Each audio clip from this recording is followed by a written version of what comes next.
임성배 TV 보동과 텐데크. 오늘은 오랜만에 제가 가지고 있는 생각을 좀 공유를 해보려고 합니다. 최근에 부동산 시장이 많이 올랐던 가격 대비 금액이 떨어지면서 저가의 매물들이 빠르게 소진되고 있다는 소식을 아마 많이 들어보셨을 텐데요. 실제로 중저가의 매물들 뿐만이 아니라 고가의 강남권에 있는 그런 매물들도 급매물들은 빠르게 소진이 되고 있고, 일부 마이너스 프리미엄이 있었던 그런 지역들의 가격들도 이제 상승 전환을 하고 있는 곳들이 늘어나고 있습니다. 점점 부동산의 거래량도 조금씩 증가하고 있는 추세인데요. 최근에 이러한 부분들을 보면서 어떤 분이 저한테 부동산의 시장이 어떻게 될 것 같냐 물어보시더라고요. 이제 저 같은 경우에는 늘 구독자분들께 말씀드리는 것이, 부동산은 신의 영역이다. 누구나 감히 맞출 수 있는 그런 영역이 아니다. 지금까지 부동산의 하락이나 상승을 맞추신 분들 같은 경우에도 운이 좋아서 한두 번 정도 맞췄을 뿐이지 계속해서 연속해서 맞추는 분들은 없습니다. 그렇기 때문에 이 부동산을 내가 어떻게 대응할지, 그리고 예측해보고 내 경험을 빗대어서 앞으로 어떠한 투자를 할 건지, 어떠한 포트폴리오를 짤 것인지를 생각하는 것이 중요한데요. 최근에 제가 놀랐던 것은 이제 부동산의 가격이 많이 올랐다가 떨어지면서 많은 사람들이 관심을 갖고 있다는 것에 좀 놀랐습니다. 부동산의 가격이 워낙 높았을 때는 높은 가격 때문에 관심을 갖지 않고, 그리고 금리 같은 경우에 지속해서 계속 오르다 보니까 많은 사람들이 심리적 부담을 느끼고 있었거든요. 그런데 최근에 대출의 완화라든가, 그리고 정부 정책의 많은 완화책들, 이런 것들로 인해 가지고 많이 떨어졌던 부동산의 그 가치들을 알아보고 그 부동산을 사는 사람들을 보면서 그 숫자가 점점 늘어나고 있음에 조금 놀랐어요. 왜냐면은 너무나 많이 오르고 떨어진 것을 봤을 때는 사람들은 극심한 공포감을 느낍니다. 저 역시도 마찬가지고. 그러다 보면은 이런 공포감 때문에 내가 무엇을 선뜻 사려고 하는 그런 습성이 없어지거든요. 그리고 관망하려고 하거든요. 그런데 최근에는 이러한 한쪽으로 떨어지면은 그 모멘텀이 계속 긴 방향으로 가고, 올라가면은 상승 전환이 일정 기간 지속되는데, 최근에는 이런 저가의 매물들이 빠르게 이제 소진되는 것을 보면서 이 방향의 전환이 제가 경험해보지 못한 것만큼이나 빠르게 전환되고 있는 것은 아닌가, 그런 생각을 해봤어요. 저 같은 경우에도 20년이 넘는 부동산의 경험들, 수많은 거래들, 이런 것들을 해보면서 제가 가지고 있는 그 틀이 있거든요. 예를 들면은 언제나 무주택자가 아닌 1주택자가 옳다. 그 이유는 많은 사람들이 부동산의 가격이 떨어지면 살려고 하거든요. 근데 계속해서 떨어지는 가격을 보다 보면은 공포감 때문에 사지를 못합니다. 그리고 부동산의 가격이 오르는 것을 보면서 내가 이 부동산을 살 수 있을까? 대출을 끼고 레버리지를 활용해서 살 수 있을까? 공포감 때문에 무주택자를 벗어나지 못하시는 분들은 거의 오랫동안 무주택으로 머무는 경우가 많아요. 하지만 최근에 너무 높은 고가의 부동산을 사신 분들도 있겠죠. 하지만은 너무 높은 고가의 부동산을 샀다 하더라도 내가 버틸 수 있는 체력을 가지고 계신 분들, 대출을 상환할 수 있는, 이자를 상환할 수 있는 그런 직장을 가지고 계신 분들 같은 경우에는 현업을 계속 하다 보면 내가 고가에 샀지만은 실거주가 해결이 됐고, 그리고 나중에 시간이 지나게 되면은 지금까지의 우리가 지나온 과정이나 이런 부동산의 가격 상승 여력을 보게 된다면 그 올랐던 가격만큼 준해서 가치를 수렴하게 되어 있습니다. 여기에는 전제 조건이 있죠. 입지가 좋은, 그리고 직지 근접이 가능한 그런 주택들을 선정했을 때 떨어진 가격만큼 그 가격을 수렴해서 다시 오르게 되는 것이죠. 최근에는 이런 현상들을 보면서 제 생각은 그런 생각을 많이 합니다. 내가 모르는 부동산의 시장이 다시 변곡점을 맞이하고 있다. 내가 20년 동안 경험한 것이 정답이라고 생각을 하고 그런 것들을 대입시켜서 부동산을 계속해서 바라보고 그것이 맞아 떨어졌는데, 최근에는 이렇게 부동산의 가격들이 빠른 흐름 전환, 빠른 거래량 전환, 이런 것들을 보면서 앞으로의 부동산 시장은 좀 더 빠르게 상승과 하락이 전환될 수 있을 수도 있지 않을까, 그런 생각을 해봅니다. 그 이유에는 이런 매체들, 유튜브, 그리고 각종 정보의 공개성으로 인해 가지고 많은 사람들이 누구나 손쉽게 부동산에 대한 정보를 가져올 수가 있고, 그리고 그런 것을 보고 판단할 수 있는 그런 능력치들이 많이 높아진 것 같아요. 그래서 가격이 많이 떨어졌을 때는 하염없이 떨어질 거라고 생각하고 주택을 사지 않는 사람들이 많았거든요. 그래서 그렇게 많이 떨어진 주택들을 다주택자 분들이 걷어들이는 그런 현상들이 많이 발생을 했습니다. 하지만 최근에는 많이 떨어졌던 주택들을 실거주하려고 하시는 분들이 내가 생각한 가격, 고가 대비 뭐 70%, 60%의 가격 또는 2018년도, 19년도의 가격으로 회귀하면 내가 사겠다는 그런 기준점들을 만들어 놓고 주택을 사기 때문에 어떻게 보면 실거주 여건 기반으로 사시는 분들이 좀 더 늘어나고 있는 것 같아요.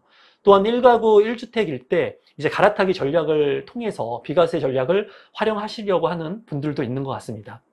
최근에 이제 어떤 분이 저한테 이러한 질문을 했어요. 어떤 질문을 했냐면 초역세권에 있는 오피스텔을 사려고 합니다. 투자를 하려고 합니다. 그 이유는 뭐냐면 지하철역하고 바로 연결이 되고요. 그리고 브랜드를 가지고 있고 네이밍을. 그리고 앞으로 미래 가치가 있기 때문에 이 오피스텔에 투자를 하려고 하는데 어떠냐고 제 의견을 물어봤어요. 그리고 이 오피스텔 같은 경우에는 이제 뭐 부가세 환급이라든가 실제로 들어가는 돈이 얼마 없습니다. 근데 계약금 10%에서 5%도 이제 반환을 해주는 그런 조건들을 걸어서 자기가 생각했을 때는 이러한 오피스텔이 가격이 좀 비싸긴 하지만 너무나 다른 조건들이 싸고 가격이 들어가는 그 초기 투자 비용이 작다라는 거예요. 이제 제가 말씀드린 것은 그거예요. 내가 오피스텔에 투자함에 있어서 기준을 가지고 있느냐.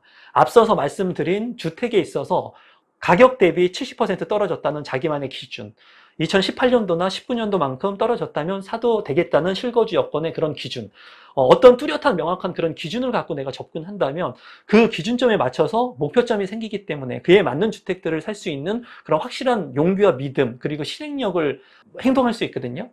하지만 이분 같은 경우에는 그런 그 기준이 없었다라는 거예요. 그래서 제가 말씀드리는 것은 저의 얘기를 했습니다. 저 같은 경우에 오피스텔 투자라고 하는 것은 주거를 대체할 수 있는 상품이 되어야 한다고 생각을 하고 지금은 그리고 몇 가지 조건들이 있는데 제가 오피스텔을 투자하는 조건은 첫 번째는 무조건 역세권이어야 합니다. 역세권. 귀에 못이 박히게 아마 들어보셨을 거예요.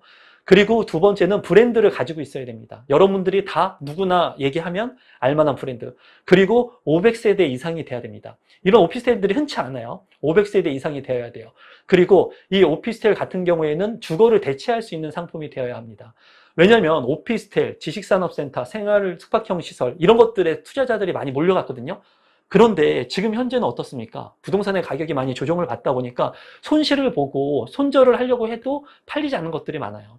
그렇다면은 주거를 대체할 수 있는, 아파트를 대체할 수 있는 오피스텔을 내가 만약에 투자를 한다면 만약에 최악의 경우에는 내가 들어가서 살 수도 있다는 거예요. 그 역세권의 그 오피스텔 같은 경우에 주거를 대체할 수 있는 상품이 된다면.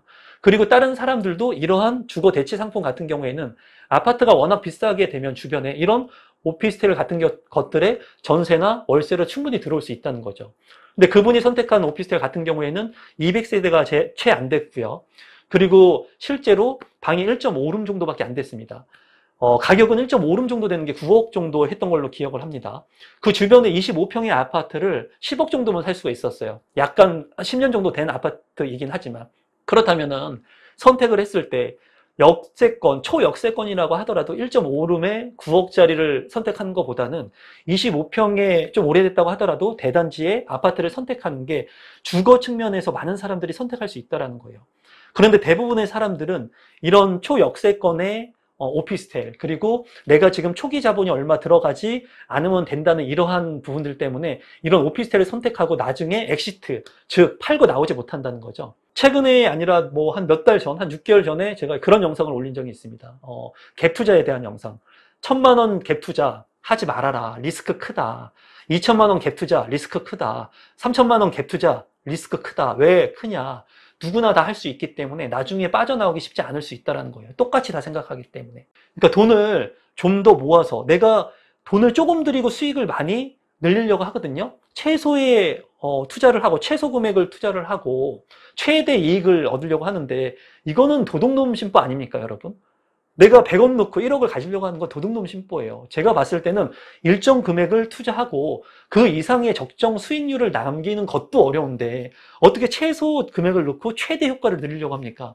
물론 이런 것들을 많이 했던 분들 그리고 이런 수익률을 냈던 분들이 한두 번 한 거를 극대화시켜가지고 얘기들을 많이 하거든요.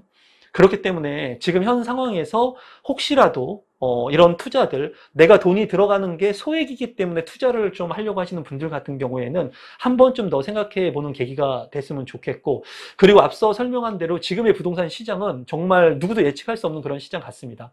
다만 제가 말씀드리고 싶은 것은 청약이라고 하는 제도, 경매라고 하는 제도 이런 뚜렷한 제도 같은 경우에는 누가 거기에서 돈을 뭐 1,000만 원, 2천만 원 더 붙여가지고 파는 게 아니죠. 내가 잘 선택하면 적정한 분양 가격을 내가 책정하고 적정한 경매 가격을 내가 써가지고 내가 입찰에 참여하고 청약 신청을 하는 거기 때문에 그 누구보다 투명하게 내가 내 집 마련을 할 수 있는 방법이라는 거예요. 하지만 지금 같은 경우에 내가 작은 금액으로 무언가를 하려고 잘못된 투자를 하게 됐을 때는 더 앞으로의 이런 누구도 예측할 수 없는 혼돈의 부동산 시장 속에서 더 어려움에 처해질 수 있을 것 같습니다. 그래서 오늘은 지금 너무나 빠르게 변동하는 이런 부동산 시장을 보면서 저도 지금 많이 공부를 하고 있고 저와 함께 이제 펜딩이라고 하는 그 사이트를 통해서 같이 공부하고 계시는 분들이 많은데 여러분들께서도 지금 이런 상황 속에서 내가 어떤 것들을 선택할 수 있는지 그리고 어떤 부분을 공부해야 되는지 한번 좀 생각해 보시면 좋을 것 같습니다. 그럼 오늘 영상은 이것으로 마무리 짓도록 하겠습니다. 고맙습니다.